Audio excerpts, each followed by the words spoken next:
Welcome to the NRL previews for round 8 of the 2024 season. I'm Renee Gartner and joined by Josh Mansour, and we are unpacking the games this week for Anzac round. And we kick off a huge 4 days of footy, and we start over in New Zealand with the Warriors hosting their own home game on Anzac Day.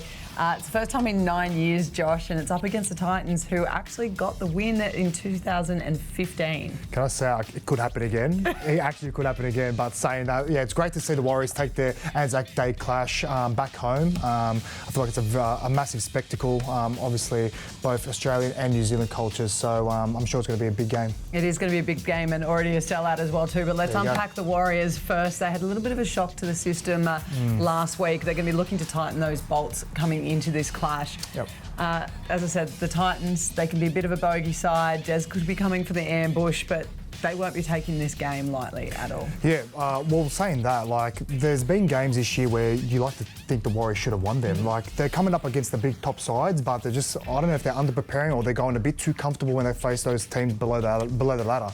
They are coming up against the Titans, but it could be a ball over, it could be an ambush by the Titans. They can score points as well, so the Warriors definitely have to tighten the defence because they conceded more than 20 points last week, which is not good enough. Webby made a really good point in a presser during the week. He's like, everyone else on the outside is saying they look tired and they're exhausted. He goes, but we're preparing well and we're doing all the right things. We're giving the players and the team enough time to relax. He goes, but it looked like we were lacking a little bit of energy. Yeah, well, it doesn't have to necessarily be physical fatigue, but it could be mental fatigue. Yeah. So, again, it's being a coach, being a high-performance staff, it's an ongoing battle. It's trying to keep the players as fresh as they can be, but if they're fatigued this early in the season, that's alarm bells, in my opinion. So, well, if you said the way the season's been playing at the moment, there's been a lot of tough teams, a lot of tough games. There have been.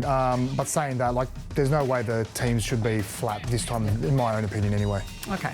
Well, it is a 100-game milestone also for Sean's Nickel-Clock as well too. A phenomenal 287 metres on average per game. So he's going to be insane in attack and really hard for the Titans to handle because no doubt. You look over to them, their effort of the last couple of weeks, they've just been luckless. Like they've been so brave in their performances and just they haven't quite been able to convert that to those two important points. Yeah, you said it. Brave is probably the best word to put it.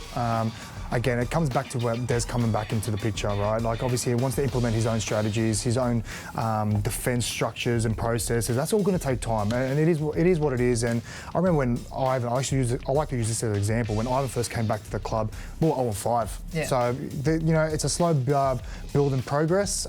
Des is a very smart, switched-on coach. And it was great to see him in the fight for the whole game against the Manly Seagulls last week, which was a very promising sign. Well, the big changes as well too. AJ Brimson has now gone back into the fullback. Tanner Boyd joins Foreign in that halves partnership.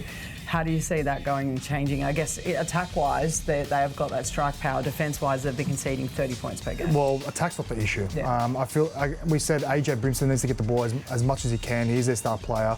Going back to fullback, his traditional position, I don't see anything wrong with that.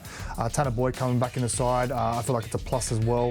Definitely feel like he can steer the ship with Kieran and Foz. Again, I feel like the attack's not the issue. It's the defence. And it's not the will to make tackles, it's just their processes. And again, that's just going to take time. All right, well, a dangerous one when you're coming up the strike power of Sean Johnson, RTS. Oh, alarm signs, alarm bells will definitely be ringing, but, they're going down there, everyone's up against them. The crowd's going to be against them. Obviously coming up against a very good side in the Warriors.